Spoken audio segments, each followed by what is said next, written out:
Bismillahirrahmanirrahim. Assalamualaikum warahmatullahi wabarakatuh. Alhamdulillahil qail a'udzu billahi samil alim minasyaitonir rajim. Bismillahirrahmanirrahim. Laqad kana fi qasasihim ibaratun lil albab. Ma kana haditsan yuftara walakin tasdiqal ladzi baina yadayhi wa tafsila kulli syai'in hudan wa rahmatan liqaumin yuqinun. Ya fillah rahimakumullah. Garis besar ayat-ayat dalam Al-Quran ada dua, yaitu ayat-ayat khobariyah dan ayat-ayat insya'iyah. Ayat khobariyah adalah ayat yang terkait dengan khabar atau sejarah, dan ayat-ayat insya'iyah adalah ayat terkait dengan perintah atau larangan. Nah, Allah menyampaikan dalam pembukaan tadi, sungguh dalam kisah-kisah terdahulu atau sejarah terdahulu adalah ada satu pelajaran bagi orang yang berakal pikiran. Ada kisah-kisah, ada sejarah untuk menjadi pelajaran bagi kita semua. Kisah atau sejarah merupakan banyak. Saking pentingnya Allah mengatakan waqsul qasas. Ceritakanlah kisah-kisah itu. Nah, pada kesempatan ini saya akan mencoba menyampaikan secara singkat kisah perang Uhud. Uhud artinya satu ahad. Jadi Gunung Uhud adalah gunung yang letaknya satu, terpencil, tidak bersanding dengan gunung-gunung yang lain. Sehingga orang menyampaikannya Uhud. Kenapa terjadi perang Uhud? Karena peperangannya terjadi di Uhud. Apa yang melatar belakangi terjadi perang Uhud? Ini akibat orang kafir Quraisy yang dipimpin oleh Khalid bin Walid. Saya ulangi lagi. Karena apa yang menyebabkan terjadi perang Uhud? Ini akibat kafir Quraisy merasa kalah besar pada saat perang Badar. Saya ulangi lagi. Kenapa terjadi perang Uhud? Ini karena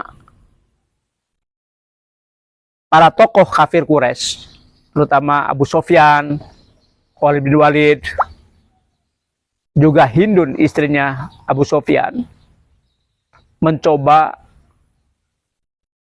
saya ulangi. Kenapa terjadi perang Uhud? Karena orang kafir Quraisy yang dipimpin oleh Abu Sufyan dan Khalid bin Walid merasa malu akibat kekalahan besar waktu perang Badar. Saya ulang lagi. Kenapa terjadi perang Uhud? Terjadi perang Uhud akibat 4 hal. Pertama, faktor ideologis. Yang kedua, faktor sosiologis. Ketiga, faktor ekonomi. Dan yang keempat, faktor politik. Faktor ideologis kita sudah tahu semua. Karena yang namanya orang kafir, baik Yahudi, Nasrani, adalah mereka tidak pernah suka. Artinya senantiasa mereka benci terhadap kita kaum muslimin semuanya. Lebih kepada Nabi Muhammad SAW. Allah mengatakan, "Walan tardu ankal yahud walan nasara hatta tattabi'a millatahum." Sungguhnya orang-orang Yahudi dan Nasrani, mereka tidak suka atau benci kepada kaum Muhammad dan juga kepada kita semua para pengikutnya, sampai bagaimana mereka ikut kepada milah mereka. Di ayat yang lain Allah mengatakan, wala yazaluna yuqatilunakum hatta yaruddukum an dinikum in istata'u.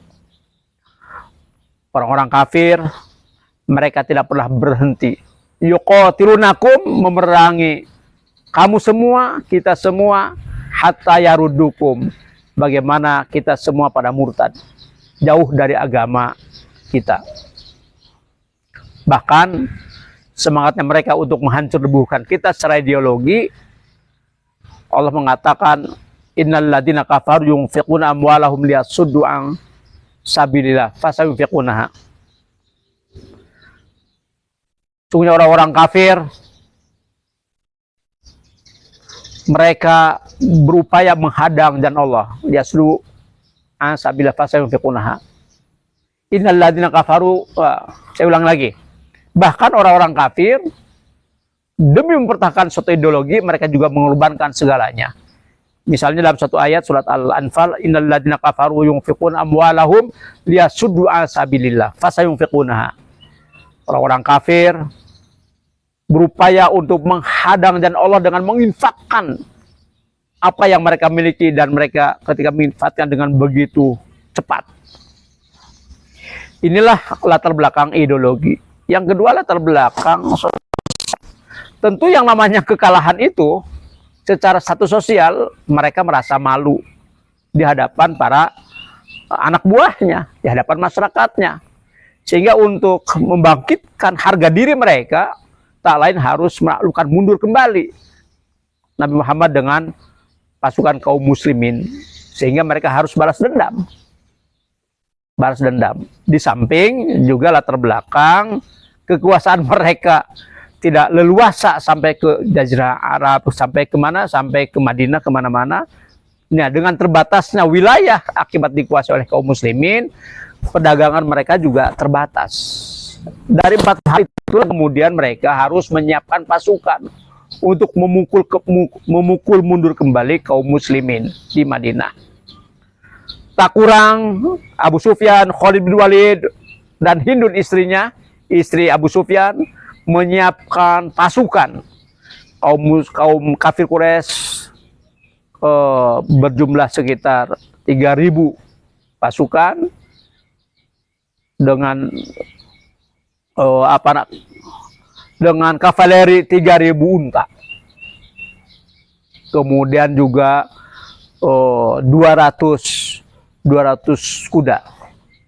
Nah, 3.000 unta, 200 kuda. Nah, pasukannya 3.000.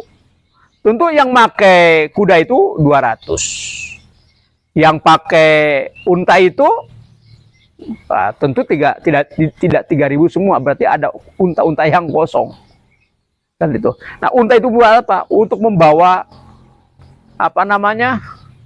membawa apa istilahnya? Apa sih? Bekal apa? Ini tadi itu. Bukan akomodasi apa tadi itu, logistik ya. Oke, saya ulang lagi. Nah, karena egoisme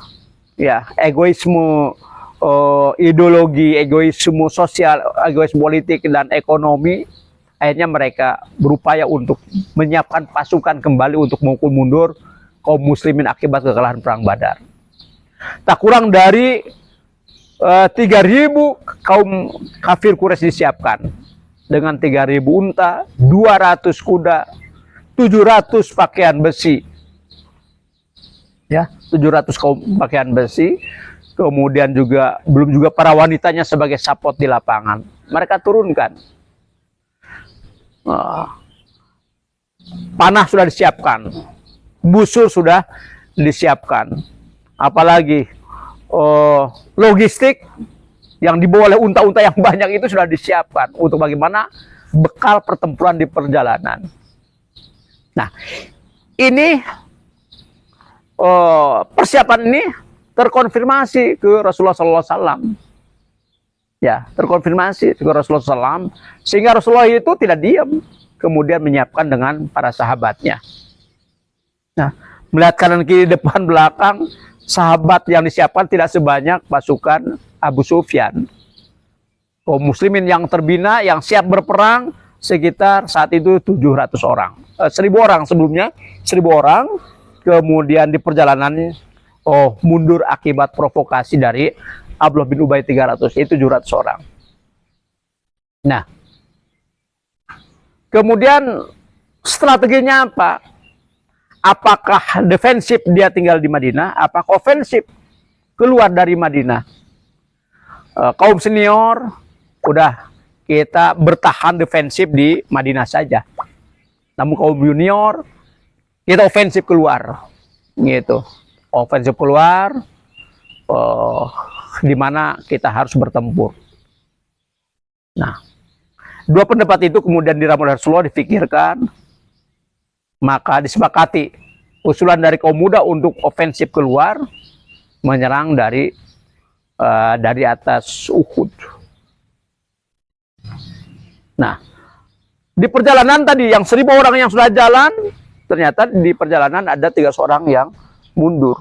Kemudian Rasul menyuruh 50 pemanah dari atas bukit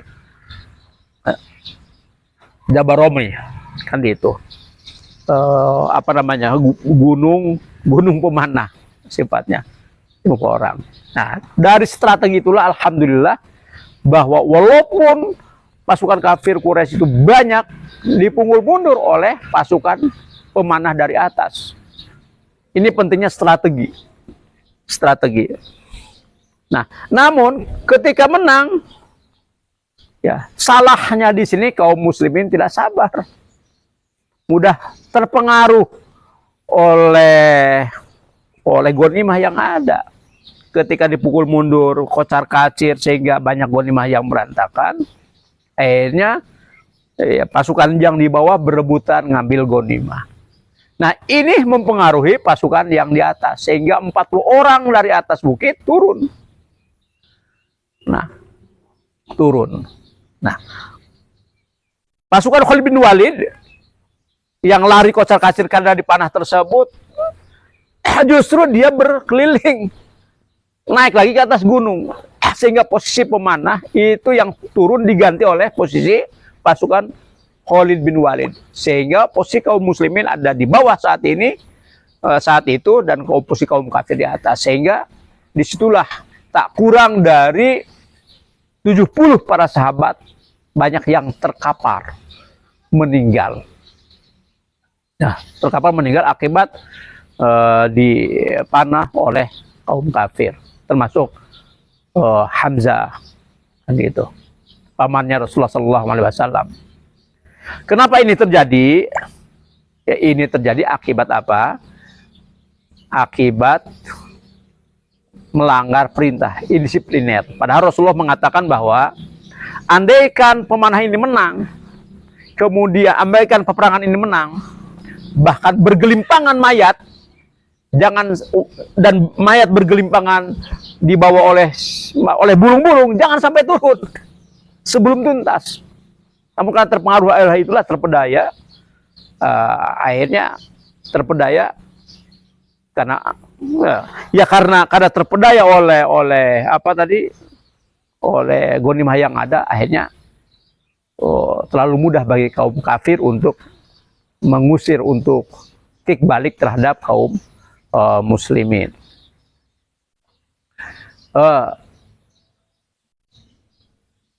Hadirin yang berbahagia, pada saat itu bahwa luar biasa, di samping ada beberapa para sahabat yang meninggal, tak sedikit para sahabat yang luka. Bahkan tempat Rasulullah pun luka, giginya copot. Kemudian para sahabat dalam pertarungan itu, akibat kelalaian dalam peperangan, akibat pelanggaran dalam peperangan, sehingga ada yang patah tangannya, kan itu.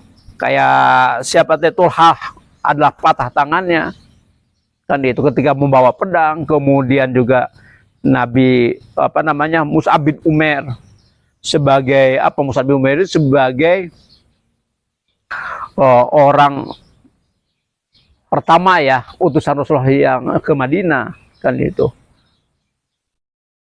Dia pun putus tangannya karena ditebas oleh pedang kafir, kan itu, tangan kanannya. Bendera yang dipegang lagi oleh tangan kirinya. Tangan kiri ditebas, patah, bahkan putus. Dia pun masih betul-betul menjaga pedang jangan sampai jatuh. Belum lagi tusukan-tusukan, punggung yang bolong akibat tadi busur yang nyasar ke para sahabat. Ya, yang luka-lukanya bukan hanya belasan tapi puluhan. Seperti itu. Ini akibat tadi ya. Nah, dari peristiwa itu saya pikir terlalu banyak lah kalau saya ceritakan. Kita langsung simpulkan saja. Pertama,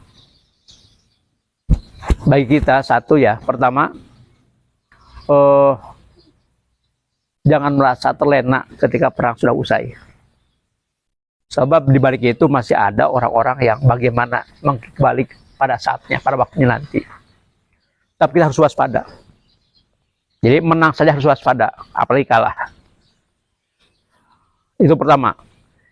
Yang kedua, kita harus memiliki intelijen. Bagaimana upaya dan usaha musuh. Dan bagaimana kekuatan mereka, kesiapan mereka, itu, dan apa-apa yang harus disiapkan, kita harus tahu. Yang ketiga, kita harus mengatur strategi terus ya dalam peperangan sesuai dengan situasi kondisi yang ada. Ya, situasi kondisi yang ada di Pandeglang kayak apa, di Banten kayak apa, untuk pemilu yang akan datang kayak apa. Ini harus dibuat strategi kemenangan ke depan.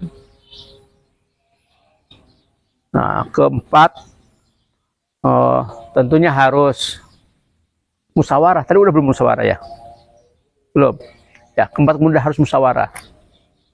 Keempat harus musyawarah.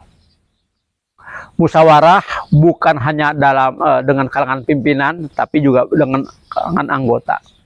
Bahkan baik dengan kaula tua maupun kaula muda. Harus dimusyawarahkan.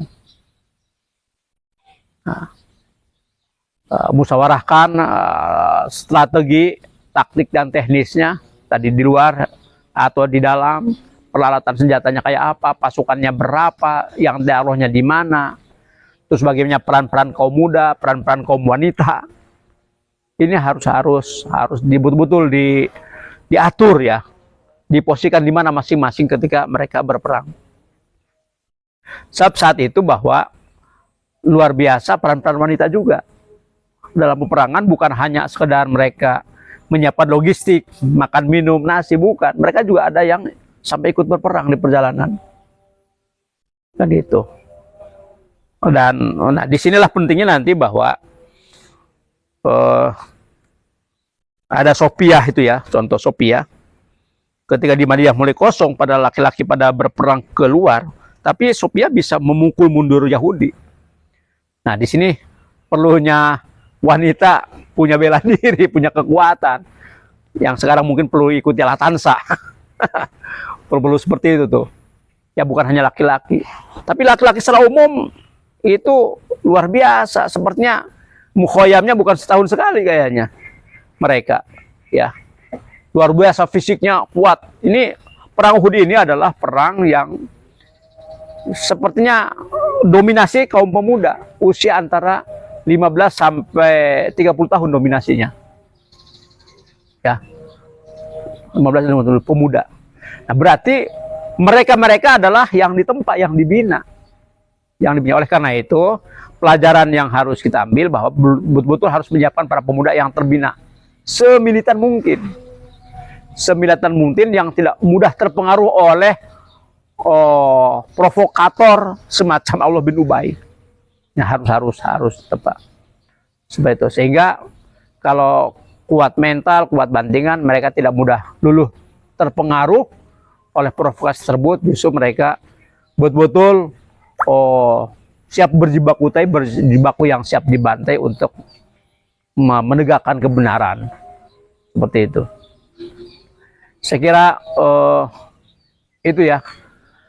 Last but not least, terakhir tidak kalah pentingnya harus diambil pelajaran bahwa kekalahan dalam peperangan Uhud ini bukan masalah banyak dan sedikit.